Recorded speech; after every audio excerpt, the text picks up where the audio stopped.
Okay, I think we can start. Welcome to everybody. It's our pleasure to have you again with us today. The topic of today is oncology. As you know, oncology trials represent more than 50% of ongoing trials, and this is not happening this year, but it's about a decade when oncology has taken not only the leadership, but the majority of ongoing clinical trials. Clinical trial. Indeed, Indeed, indeed, indeed, oncology is oncology. it's a big challenge, and especially today when we are able to identify the genetic mismatch of patients, the opportunity to develop personalized therapies is fantastic. So we have two great speakers today. Giorgio Massimini will cover the phase one studies and also will explain what, according to his experience, you can achieve with good result from a phase one, two studies. The second speaker is Dr. Yasser Mostafa from King's College, presently in Canada, and he will cover the new study design for phase two and three. So at the end of this hour, you will have a better landscape of the opportunities that you can get in your development studies for oncology drugs. So let me first of all give the microphone to Giorgio Massimini. I see that his first slide is a self-introduction, so I will not repeat the slide. Giorgio, you can start. Thank you. Thank you, Domenico, and thank you everybody for attending. These are just my introduction. Just for a matter of history, essentially I've done most of my career in late development, in fact. But in the past 10 years, I worked almost exclusively in early clinical development. And what I was going to present you is some of the successes, not successes, some of the lessons I learned in these almost 10 years of work.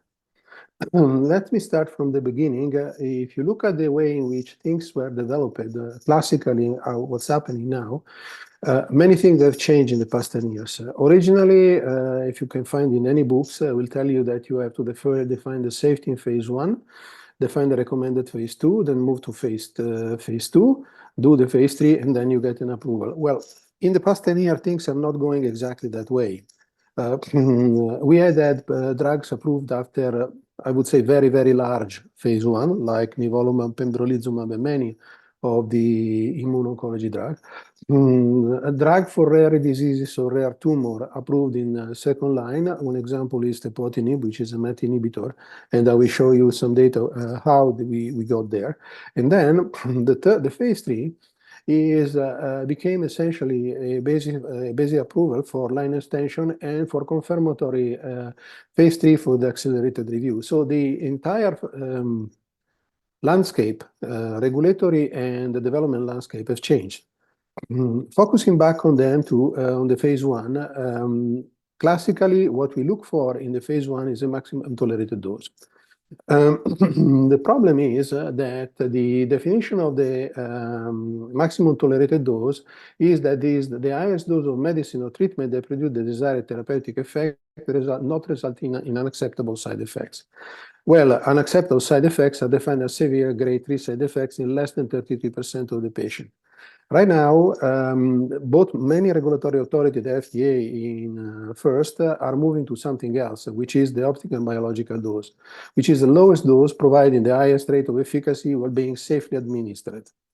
As you notice, the safely administered is not defined and is more or less left to the interpretation, if you want, of the regulators and of the developers.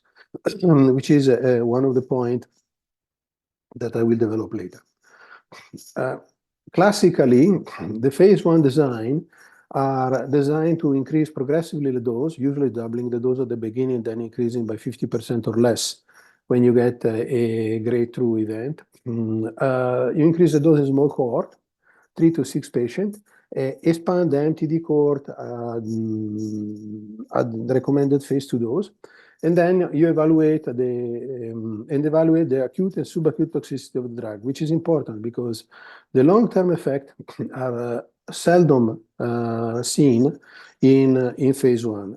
We are focusing on acute and subacute toxicity, and this is coming back from chemo. At the time of chemotherapy, given the relatively low efficacy of the drug that we had and the few drugs that we had, there was always been a tendency to push the drug as much as we could. Now the situation has changed, but as in many times, habits are hard to die, and we are still following more or less the same approach. The drawback, in fact, of this design is that the population include patients that have failed conventional therapy, which means that what you see in these patients is not necessarily replicated in the population that will go in phase 2, which is normally less advanced. Usually, the positive thing is that if you see activity in this population, it's highly likely you see it in the phase 2 less advanced population. The dose increase by cohort is relatively slow. A phase 1 normally is 12 to 18 months or more, depending on the number of doses that are explored, and I'll talk more about that. The different doses on top of that are a relatively large difference in strength because you double them or you increase by 50%. Therefore, the risk of underdosing and overdosing, if the therapeutic index is narrow, is relatively high. There have been many different designs that have been proposed to overcome some of the limitation of the classical 3x3 design. For example, the length of accrual or the potential risk of overdosing. One very popular design is a Bayesian design with overdose control.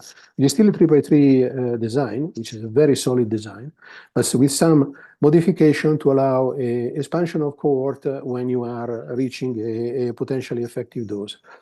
All in all, last times I looked, there are some up to 15 different designs proposed.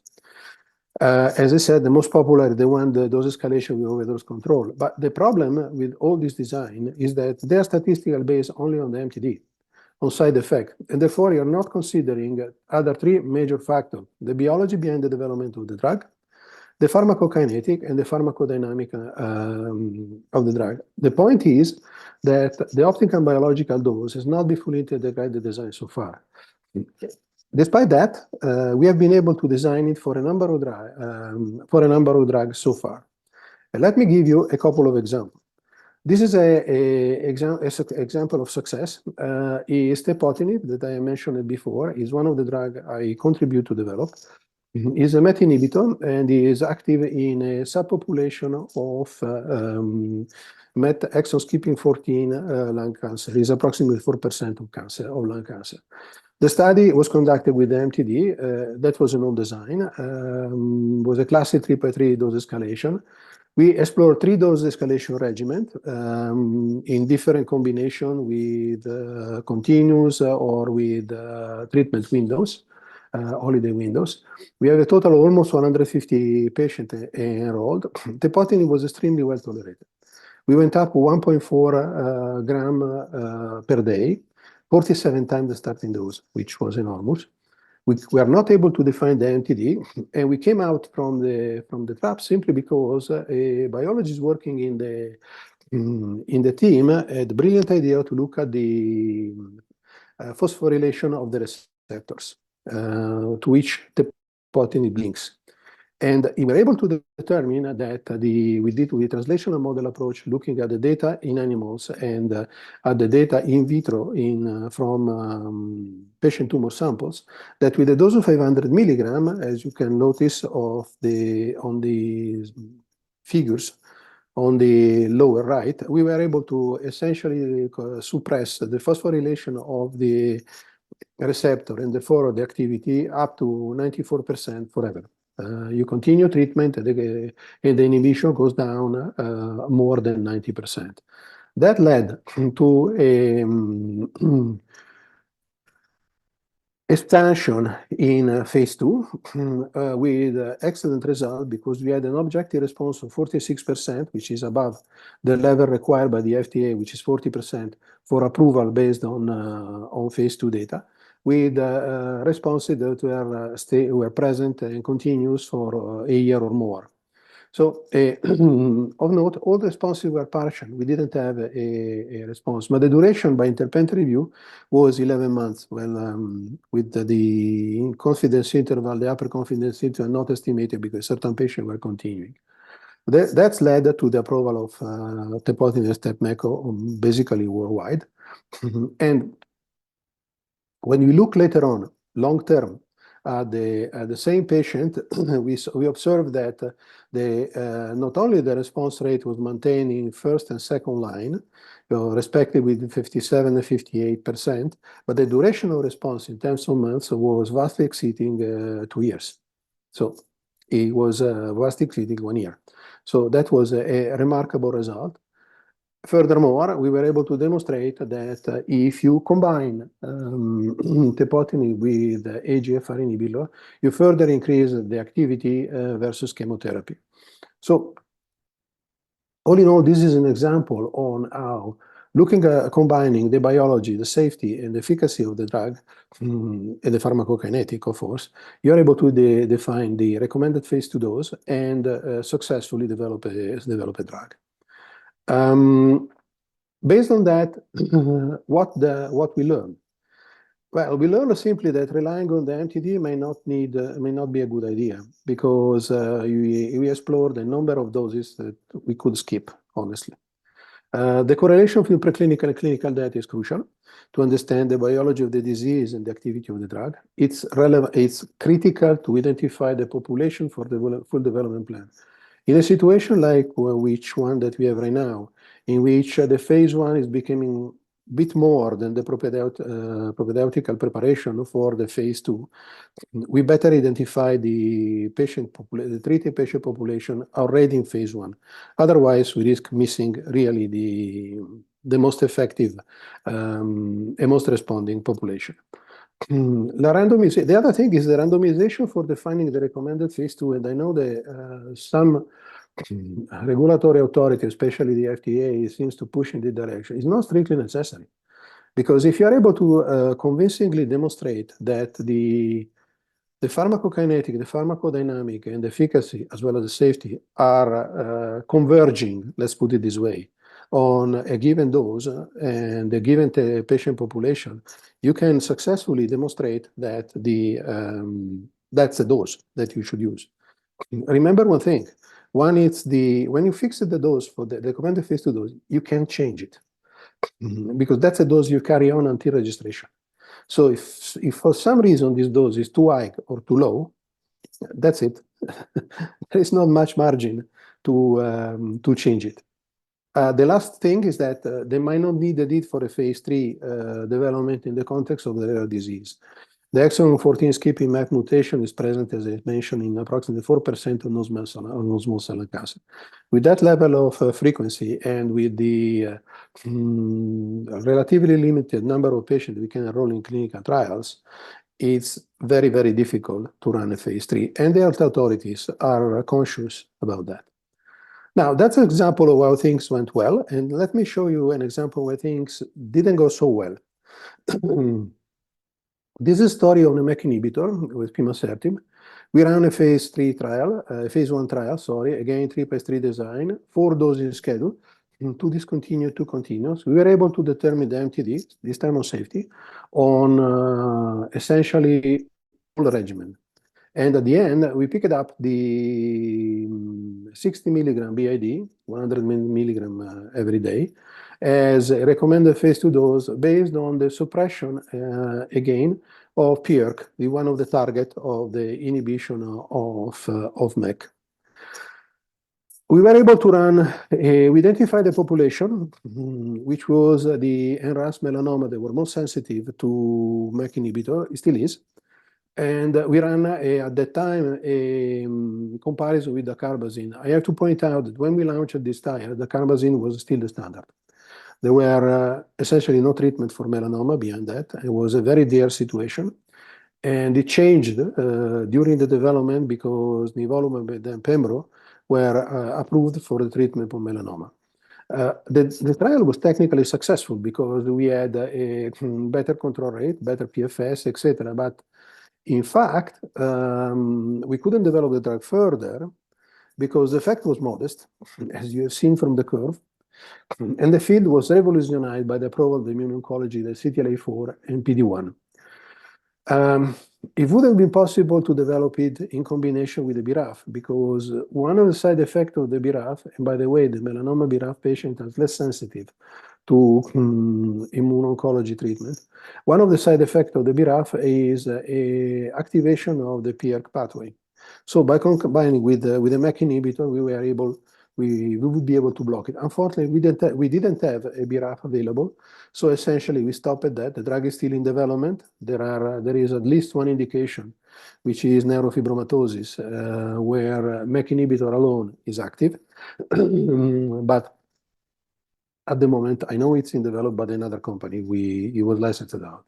So the key point here is that planning for the combination is important already in phase 1. And I would add that it's also very, very important to look at how the field is moving and where it's going to be able to compensate for what, for the known unknown, to use an old say.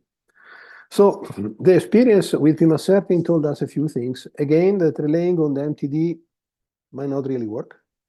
The correlation, again, is between preclinical and clinical data is crucial. The identification of the population, again, for full development increased the chances of success. We were close. And planning for combination trials ahead based on no biological effects of the drug is also critical. So this case describes, applies to target therapies. What's happened now with immuno-oncology drugs or other types of treatment? Now, if you look at the immuno-oncology drug, CTLA-4 inhibitor or PD-1 inhibitor, they are all antagonists, which a mechanism conceptually comparable to the one of targeted therapy. Essentially are, excuse my term, but are glorified targeted therapies. They block the activity of an hyperactive pathway. Therefore, the same advice applies. Relying on the MTD for immuno-oncology therapy, I think is useless, frankly. You're not gonna see it.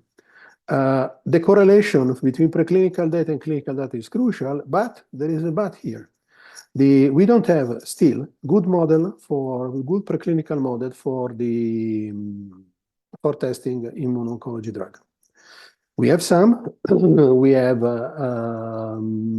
immunosuppressed mice and so on. They're very useful, but they're not ideal. And it's also very critical in this case to planning combination trial ahead based on the non-biological effect. Let's stress the non-biological effect. Because one of the problems we are facing is that many of the data that we see coming from the lab are one-off. In other words, they're not reproducible.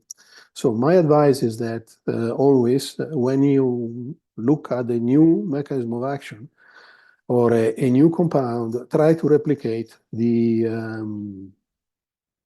studies, the biological studies on which you base your hypothesis. Because it can happen more and more that you fail. I've seen it a couple of times, and every time we stop at the development of the compound because we are absolutely not sure that the biological effect that was proposed was real. In conclusion, we have gone through major changes in the last decade, especially between phase 1 and in phase 2. And the main lesson learned, at least in my opinion, are the definition of recommended phase 2 dose is critical for success, and not the MTD. The use of MTD alone to determine the recommended phase 2 dose is less and less useful. Essentially, it can be useful only in the context, and even there you can discuss that, in the context of DNA damage and repair drugs, because they are closer to the old chemotherapy that we were using 20 years ago. Integrated all available data, by all available data, I mean really all, preclinical, clinical, pharmacokinetic, and pharmacodynamic in animals and in humans is absolutely critical to define the recommended phase 2. The phase 2 development, phase 1 development should always consider the next phase studies for patient selection and analysis. And last but not least, please focus on the biology of the target and the drug, because that's what led to success. Thank you for your attention. Open to questions. Thank you, Giorgio, for this very interesting presentation that is also of high value because it's based on personal experience. I forgot to invite everybody to write your question in the chat, and I will read them. We will have a question and answer session now and then at the end of the second presentation. But let me open the eyes with my first question. Giorgio, you say that it's very important to consider a combination approach from the very beginning. So, I mean, I was educated under the paradigm that you have first to demonstrate the value of each component before planning a combination. So is this no more valid? What is No, your no, is still valid. What I meant to that is that if you look at the evolution of the development right now, many drugs, especially including the immuno-oncology and especially the immuno-oncology one right now, are given in combination. You have with chemo, with target therapy, etc., etc. So I would use the phase one to define the major characteristics of the compound as a single agent, because otherwise it's impossible to understand what the drug really does. Then, depending from the activity of the drug, you can decide and you separate the things into development to continue a single agent or in combination. I mean, if you have a drug like tepotinib that gives a 46% response rate, obviously the combination is not on the map soon, let's put it this way. But suppose you have another drug that gives you a 20% response rate in any type of cancer. Yeah, okay, you can do a single agent, but that for sure is not enough to lead to an approval. Therefore, it's better to start planning immediately for a combination and then move on in the direction. I will be very flexible on that. Okay, so I think flexibility maybe is really the paradigm for this approach. We have one question from the chat. Claire Barton asked this question. Any thoughts on how to integrate late toxicity into your assessment of a new drug into a first-in-man phase 1 trial? Yes, and it's a question of follow-up. The FDA is particularly sensitive to that. There is a tendency right now to look exclusively to responses when you look at the phase 1. But normally what you get is a number of patients that have a stable disease. Some of these stable disease are long-term. And the data from these patients are invaluable to identify the long-term effect of the drug. The other thing that became of importance is the accumulation of the drug. I can refer to a case in which we had effective drugs, which was giving some CNS effect after the DLT period, simply because there was an accumulation. And that was resolved in introducing drug therapy windows. So the advice is watch out for the stable disease patient and responders patient, of course, and keep following them up and keep treating them up. And there is a tendency to stop treatment after, say, 1 year, something like that, 6 months to 1 year.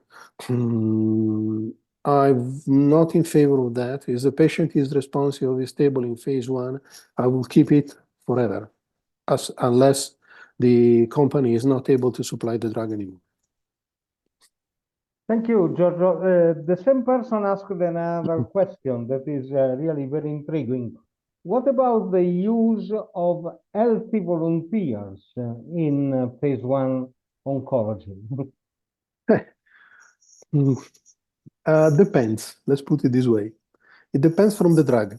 For most of the drug that we are using right now, they are developing right now, there is no way. because the risk of toxicity is too high and the regulatory authority will not accept it. What can be done are microdosing test, a microdosing study to have an idea of the pharmacokinetic of the drug in humans, which means giving very low dose of the drug and see how it behaves. This has been done in the past. I am not really, personally, I'm not really keen to that because the information you get is limited, very limited. Then it depends from the drugs. There are drugs that, for example, are simply, if you think about old time, think about leucovorin, for example, for the combination with 5-FU. Can you do a leucovorin healthy volunteer study? Yes, there's no problem. It's not toxic. So theoretically, there is an opening, but with the drug that I have seen developing right now, I don't think it will be feasible. Okay, thank you. The very last question is about what is your opinion of the relevance of real-world evidence studies after approval to support the overall scientific evidence of your drug? Absolutely critical. I am a fan of the real-world data for a very simple reason that when a physician treats a patient, usually doesn't go across the 40 inclusion-exclusion criteria that you have in a phase 3 trial or in a phase 2 trial. So our trial, I'm sorry to say that, are somehow an artifact. And we try our best to be as close as possible to the population that will be treated on the market. But we have to be honest. I mean, the patients that are coming through the door to a common oncologist normally are receiving at least 5 or 6, for example, different other drugs for other diseases, diabetes, hypertension, whatever you have. And all these patients are essentially excluded from the phase 1, and even more from the phase 3. So it's very important to have back the real world data from one side and make sure that the safety that I have said is really the safety that is in the population. And with some tricks, you can even look at the efficacy and make sure that the efficacy is the same or similar to what you observe in the development. I hope I addressed the question. I'm not sure it will require a full webinar by itself. Thank you. Maybe we will cover this issue later in another opportunity. Thank you very much, Giorgio. And let's move to Yasser Mostafa. As I anticipated, Yasser is a clinical oncologist from the King's College of London. In this moment, he continues his research in Canada, and in fact, he is connected from Canada. So he will cover the most advanced phases of clinical development, phase 2 and phase 3, but also he will make a critical review of this study. So, Yasser, you can start your revision of the oncology drug development in phase 2 and 3. Thank you for your collaboration. Thank you very much, Domenico. Thank you, Giorgio. Good afternoon, everybody. I'm really pleased to be invited to present this meeting, and thank you, Giorgio, very much, because I think you've set the pace for my presentation. You're talking about a very important thing. Personally, I believe that the success or failure of the drug starts from the phase 1. So phase 1 is a very important step, especially that now phase 1 is not like the standard 3+3 as Giorgio mentioned. Now it's being, new drugs are approved based on a phase 1, large phase 1 studies, which is actually pose the question, if we're going to approve the drugs based on large phase 1, 2 studies, do we really need the standard phase 2 and phase 3 studies? So that's the question we have, and actually we started to have some time ago, because we felt, okay, drug development takes a long time, and we need to bring drugs quickly to the patients. Having said that, our struggle to find treatment for cancer is not something that has just started. Actually, if we go back, I'll take you a little bit back in history. Let's put it down. I don't know why it's not going down. Okay. Yeah, so yeah, as I mentioned, cancer has always been there. It's even like from the start of humanity. Archaeologists even found an evidence of cancer from human remains dated several thousand years ago. So there was a female skull from the Bronze Age, 1900 to 1600 BC. Some skeletons were found in Peru from the Inca civilization and these are around 2,400 years ago, and they found the evidence of cancer there. Actually, if we move a little bit forward, the first written evidence was found in the old Egyptian civilization, where cases of cancer were written actually on the Egyptian papyri, such as the so-called Edwin Smith one, which is preserved in the museum. And even now, these are some of the mummies that were subjected, and now we're doing this a lot to identify the disease that happened before in the past and continue now. This high-resolution CT scan done for a lumbar region spine for a mummy, and has revealed the presence of small round lesions, and these are like some presenting old cases of prostatic cancer in the ancient Egyptians. As we continue, obviously I'm not going to talk a lot, because even for that during the different civilization, they knew about cancer. Even the term oncology or cancer came from the word, actually, because previously the Greek thought that the cancer is like a crab that with its claws start to eat whatever or grasp whatever is surrounding it. So that's why it's called now cancer. But we'll continue about the evidence that exists. When we go to the Renaissance period, there was an evidence of malignant breast cancer from even some of the paintings we've seen. So this is a statue called Night, the Night from Michelangelo, and it is marble carved slide, and we can see here that the left breast was seen as, and the nipple are seen like distorted or destroyed because of cancer. The same thing here. These are one of the allegory of Fortitude by Maso di San Friano. I hope I'm calling that name correctly. And it is oil on panel, and we can see that there's a difference in the size and direction of the nipple for the left breast as well. So we have evidence. And by the way, these were published in the New England Journal of Medicine and Lancet. So it's like something really has been studied very well, or very much. So if we're going to say take-home message, cancer is not a new disease, well known from the early ages of human beings. So we have a big problem for thousands of years, which tells you that we did not manage to eradicate or decrease effect like other diseases, for example, like smallpox. But where do we stand now? So if we look at the share of population with cancer in 2021, and this is from the world data, we can see here the distribution of cancer according to the percentage. So when you have it very dark, it's more than 7% of cases. However, as well was discussed yesterday with Domenico, and I don't believe really, because we see here very small number of percentage, but I do believe probably this is because of lack of proper diagnosis of the cases, because definitely we know that cancer exists there and even exists at more advanced stages. When we look at the cause of death globally, the cancer still represents the second cause of death after cardiovascular disease. The estimated annual number of deaths is still there with millions, almost like 10 million yearly from death of cancer. And this is despite the effort and expenditure. We see the instance of death is very high. Second cause of death in globally.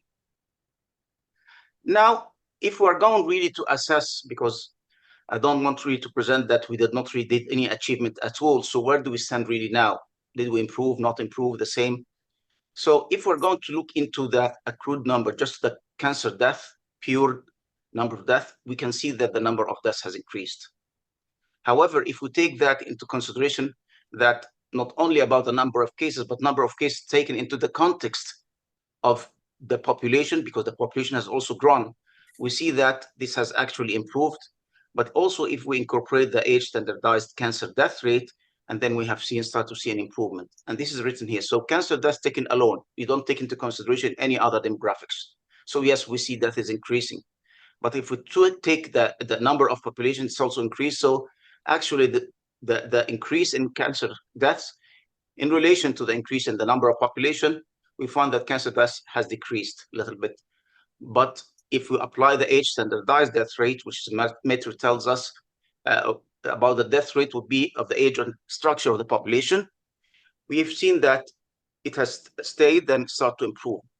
Once we correct for both population changes and age and everything, actually, we found that the death rate has fallen by 15% between 1990 and 2019, which is almost like 30 years. So there is some improvement, but we don't really think it's enough. So people start to ask, okay, we've seen improvement. What's the reason of this improvement? Can you have like make this 15% more? What do we need to do to improve the death rates or to minimize it? So in the last 20 years of the 20th century, there has been definitely a boom in drug approvals. We've seen 35 new oncology drugs approved by the FDA, actually 32, and 26 by EMA during the period from 2003 to 2007, 7 years only. Obviously, now we have, if we have updated results, it'd be much more than that. Oncology drugs received market approval, and 40 oncology drugs received market approval in the US compared to 30 in Europe. And that's again 11 months. So we know now the success. In order to improve or decrease the death rate with cancer, you need to do clinical trials. And it's not only clinical trials, good clinical trials that provide you with good results.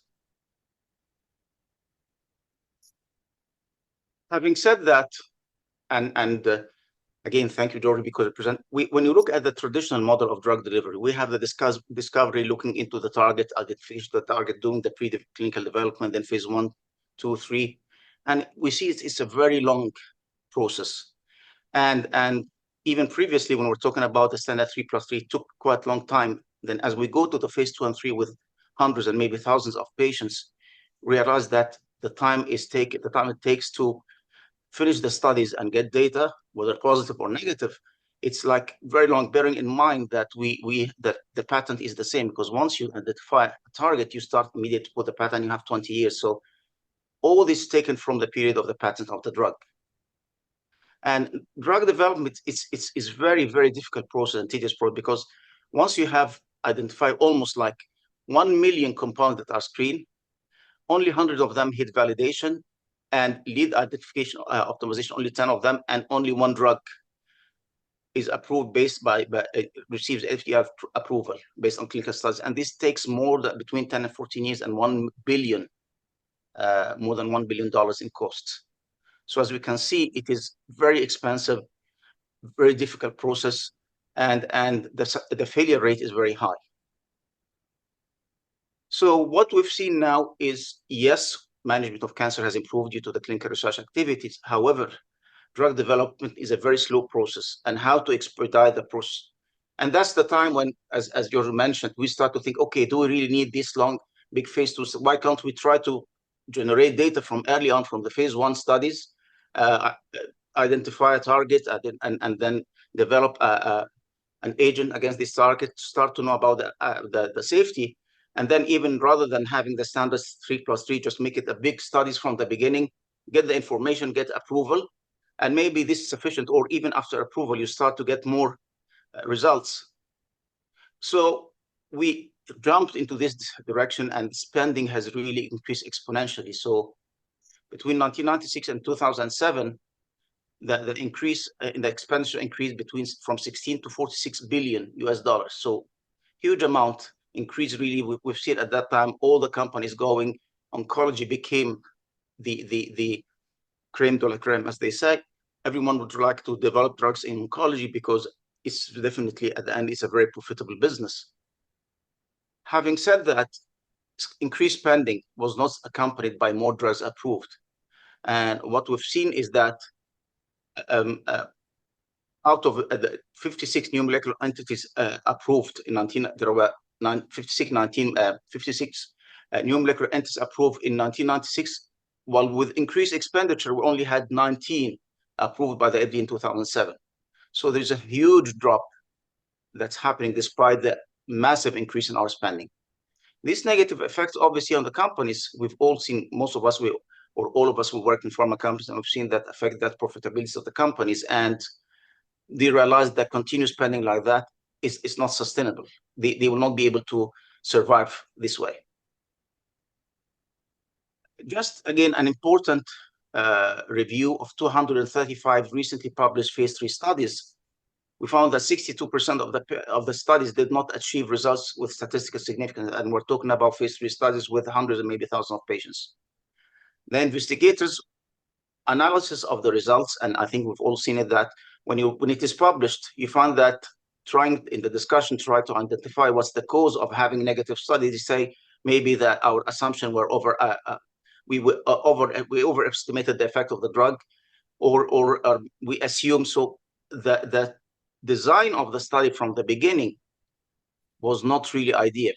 That's why people start to work, as we mentioned, on trying to identify from phase 1-2 trials the best way moving forward, especially that we are not using the standard, we are not using standard chemotherapy drugs where we give the dose, you find toxicity, increase the dose, you find toxicity high, you continue doing that until you hit the maximum tolerable dose and dose limiting toxicity. Now we know that with the new drugs, you can continue giving to very high doses and you don't achieve those limiting, don't see those limiting toxicities. Besides, the new drugs or the new agents are not like chemotherapy. The scope and the side effects are different. Even some of the molecular biologics, the side effects are equivalent or tells you about the efficacy of the drug, like the EGFR, that Tarceva, for example, erlotinib, where you can see some skin rash, and if you've seen that, this is a sign of efficacy. So using the standard 3+3 or phase 1 study is not really guiding us to develop phase 2 and 3. So based on that, we realized like it's not just about having huge number of patients in phase 2 studies, the solution. So we need now really to find new ways from the beginning, and we need to be creative and more efficient. So the question was at that time, say, why do we do phase 2, 3 studies? Just start to make huge phase 1, 2 studies, 200 patients, even more, and then we get approval based on that, and no need for this large phase 2 or 3 studies. And we already started to do that, and we're successful for some drugs. And even people started to say, what's really the value of going this stepwise manner of drug development, like phase 1, then phase 2 or 3, and spend like 14 or waste 14 years to develop the data when we can get really the results very early on, the first 3 or 4 years, and then we're happy the drug is there, and if we need more. So people start to doubt the phase 2 and 3, the traditional way. I'm not saying the traditional way of drug development. So why not just to scrap that? We don't really need these big studies. So, however, we need to remember that for every complex problem, there's an answer that's always clear, simple, and wrong. So it's not just very simple like that. Just forget about this one, move into large phase 1, 2 studies. However, we started to, the FDA and regulatory body started to develop new mechanisms for drug approval. And it helped really in the approval of drugs. We now have what we call breakthrough therapy designation for new drugs. And looking to the data from the FDA as well, the number of requests that were received by the FDA and the number of granted approvals, the number of drugs. So we start to see, however, again, this decrease a little bit, but at least we maintain a good number of requests received by the FDA. In 2023, 65% of the drugs approved by the FDA, they received their approvals under one of the 4 expedited pathways. So now we developed these expedited pathways to help the review and approval of drug quickly. So we have what we call breakthrough therapy, I've just mentioned, and this requires preliminary clinical data showing substantial improvement in clinical significance or in clinically significant endpoints over available treatments. And usually here we use what we call the preliminary endpoints like response rate, progression-free survival, and they are like representative of the late overall survival that we see. And we've seen a good number of drugs getting approved through that. Then we have the fast track, which is based on the presence of non-clinical, mechanistic, or clinical data demonstrating the potential to address a huge unmet need in serious conditions. And probably we've seen that with the studies and the vaccines of COVID-19. They were very quickly, the review of the drugs, of the studies and the vaccines was very quickly and got approval very quickly. Then we have what we call the priority review and require that the data contained in the final NDA submission show significant improvement over improvement in safety or effectiveness, prevention or diagnosis of serious conditions. These are the key things that the FDA look for in order to review the drug or the whole file within 6 months. And then we have the accelerated approval, which requires justification of an alternate endpoint. So using a surrogate endpoint, as I mentioned, like looking for response rate, and drugs are approved based on response rate. And then later on, if there is a need, we can do phase 2 or phase 3 studies, or even response rate in this disease that doesn't have any alternative can be okay.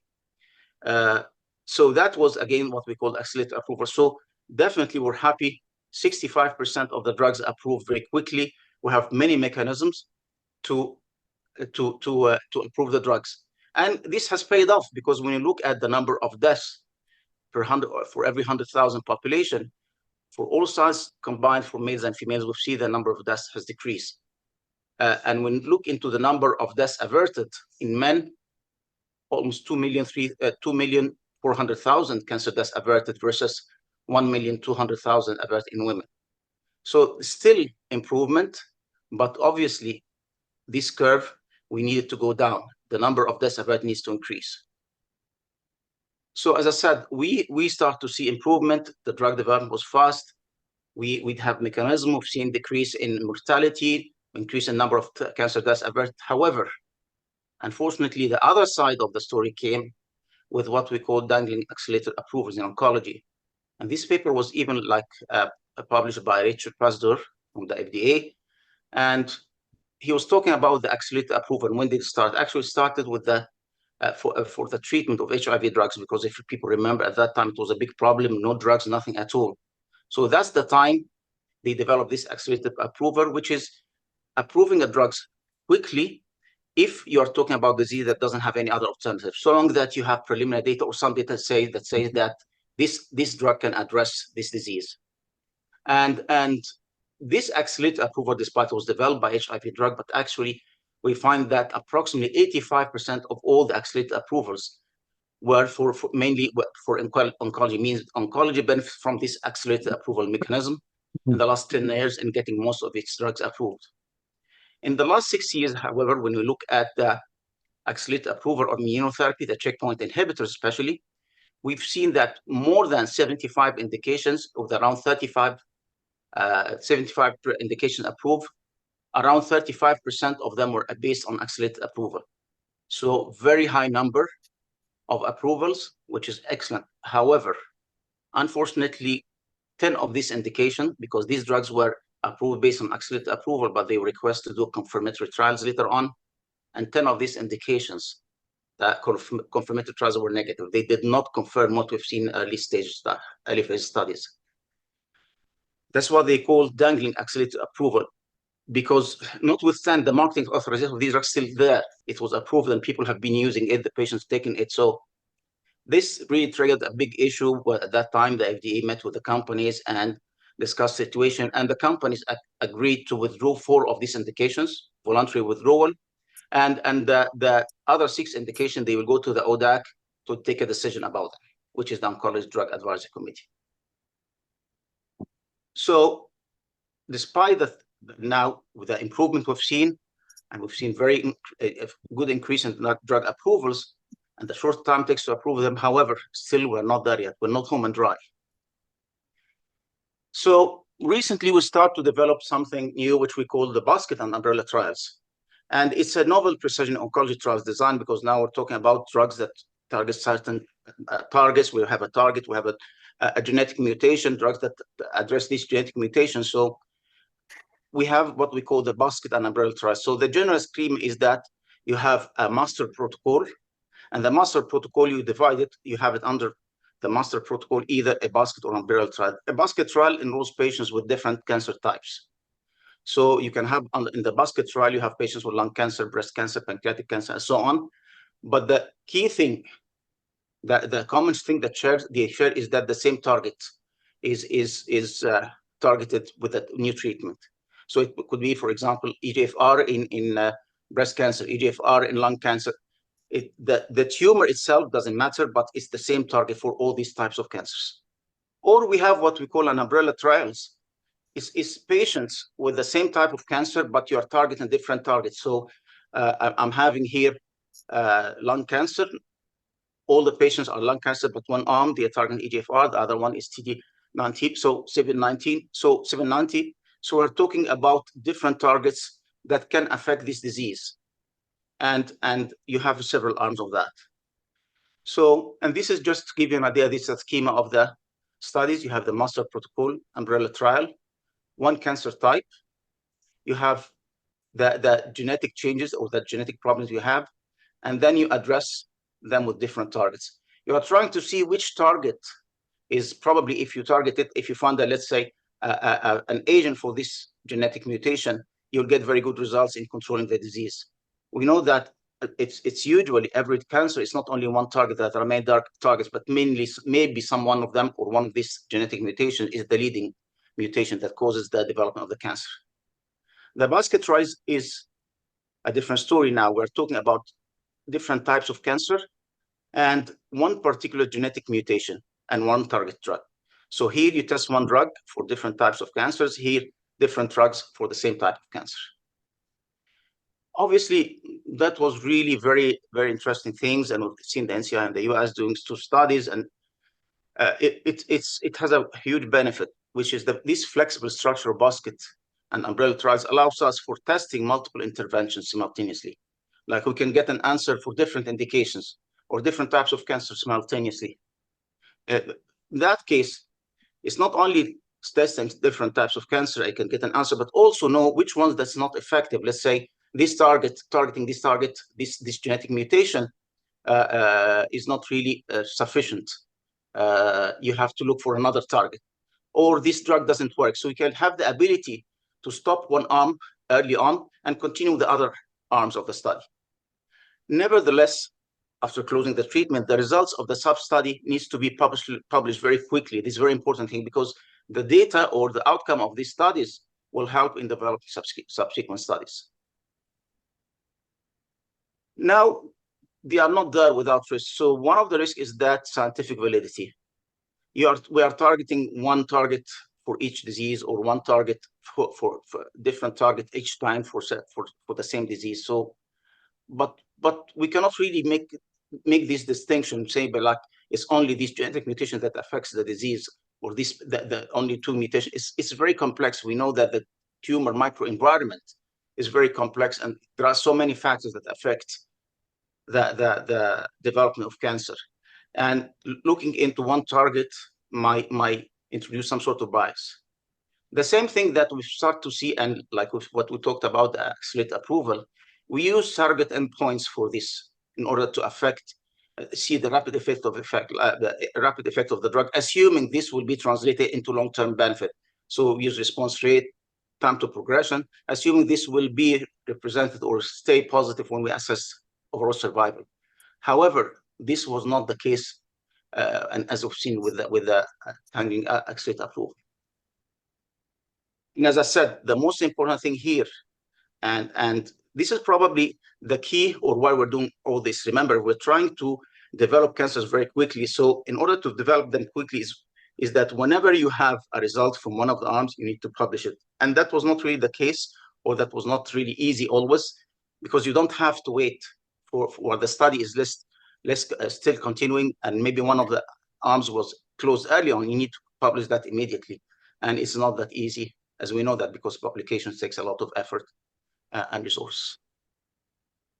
So now we've developed, I hope that I did not confuse you, because we talked about old schema, old way of developing cancer, and we have its problems, and then we moved to the forward. We had to achieve some improvement, but now we've seen improvement. So that brings us to the original question of my presentation. Do we still need to keep the traditional phase 2-3 studies, or just forget about it, focus only on the accelerated type, or maybe no, but keep the traditional way and forget about access? So which one do we really need to keep? Probably the answer is yes. For the first one, still we need them because we need confirmatory trials, and also yes for the second one. So it's simply one size does not fit all. when you look at drug development, it's very complex, as I mentioned. The designer of a drug development, they need really to look into all the resources and start to implement them in the best way. Because there is no single design that will provide all the answers for you. As we mentioned, you can do a big phase 1-2 studies. If there are no indication, other treatment options for this disease, people die very quickly, like we talked about HIV. But if you're talking about another type of cancer where you have so many other drugs and it's a global problem, there's no problem to recruit to these studies, then maybe take another design of the study and do big phase 2 or 3 studies. The second thing is drug development is not only done based, and we've seen it all from only based on the clinical opinion or the budget we have. You should include all groups should be involved in the decision making. And recently, one of the things that I believe is very, very important is the involvement of patients group. Now, there's more push on the pharma companies is when they develop the protocol, they send it to the patients group to get their feedback.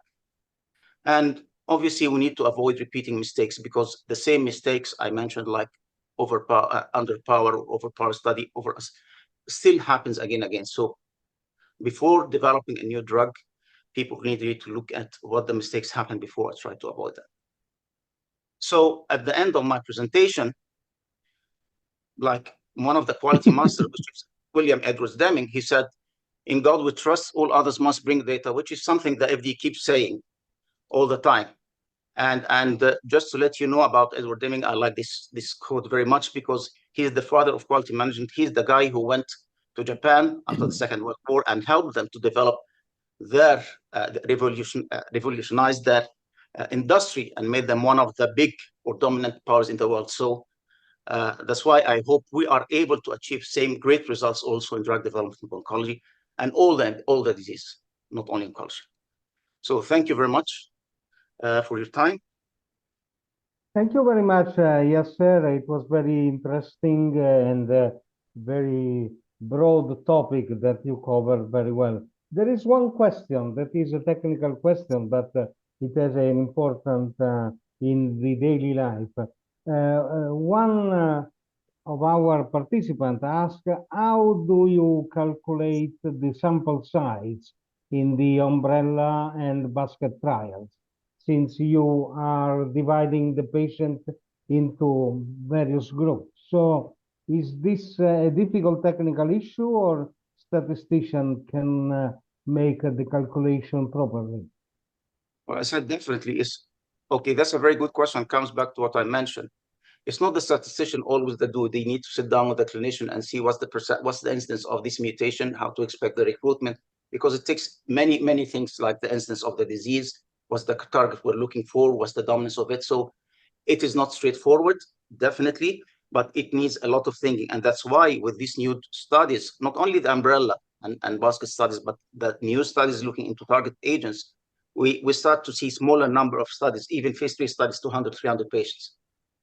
So it is not straightforward like the chemotherapy studies, but it needs it needs good working and thinking about it and analysis, but it's really always paid off.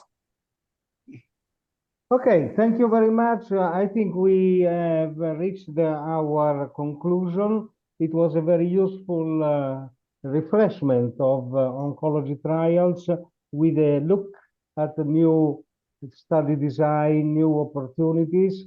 Maybe if I may take just one single sentence to conclude, is that we should design the clinical development plan based on the initial result. That is maybe the most important message. We should avoid the usual approach. We should avoid the copy and paste, which is a very useful tool, but it's not very well accepted in our environment. The initial result, as Giorgio outlined, phase 1 result should really indicate which can be the best approach to move quickly into an accelerated approval or into a larger phase 2, 3 study and so on. So I think we should exercise a little bit of flexibility. I hope that Giorgio and Yasser will agree on this summary. Yes, I Definitely. would say so. Definitely. Definitely.